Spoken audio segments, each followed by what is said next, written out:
to go ahead and ask the candidate-specific questions.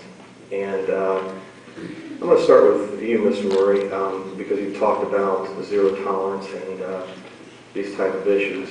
Personal conduct has been a major issue in candidacy. However, your department also once employed Scott Phillips, who was convicted in an armed standoff here in Bellefontaine. Some of the community are also concerned about the decision to hire 2 former Champaign County Sheriff's deputies who left that department under questionable circumstances. What steps did you take to look at the officers' past so that you were comfortable hiring them there? Did you look close enough? Have there been any personnel issues with them as officers since hiring them? With the situation with Mr. Phillips, I did look into his past. I did sit down with one of our judges in the county and review a case involving Mr. Phillips. That case was more or less dismissed or plea bargained down to a lesser charge. I also spoke to the person involved, and they more or less said that it was handled and taken care of, and bygones are bygones. As far as the 2 Champaign County deputies that I currently have on my staff, my lieutenant was, well, actually left the sheriff's office down there.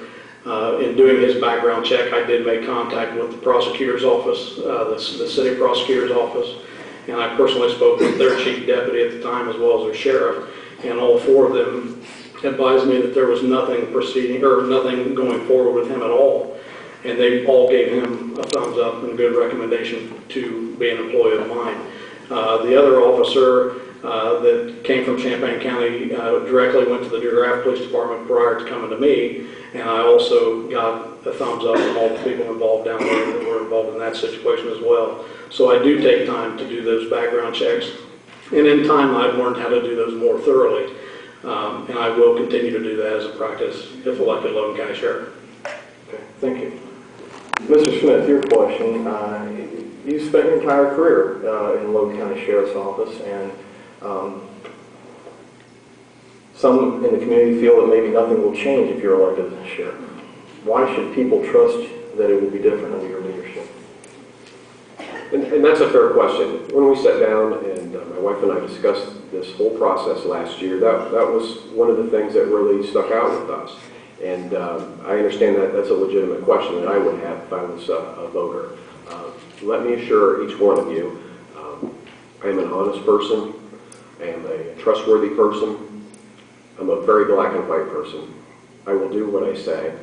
I look forward to being involved in a sheriff's office that people can trust, that people respect. Look forward to working with some very good people. One of the things I want to let the public know is there's 91 people that work at that office, and they want leadership. They want someone that's going to stand up and tell them where to go and how to do it, and they will respond to that. I think that covers that. Thank you. Thank you.